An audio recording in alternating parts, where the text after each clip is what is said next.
en lille smule hvid knogle, og det er simpelthen en ny knogle, der er gået på, fordi at, jeg ved ikke, der er noget. Ja, så har vi en masse sygdomme også. Vi har også, syfilis, som er den sygdom, det er seksuelt, og det fik man tilbage til at starte med.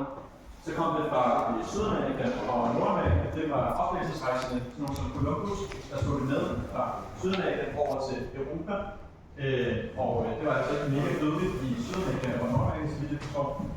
Men det var dødeligt i Europa, fordi det er ikke biologisk, men folk døde af syfilis, og det var ret hæftigt. Men til at starte med, så blev det set som en slags statussymbol af syfilis. Fordi det var en meget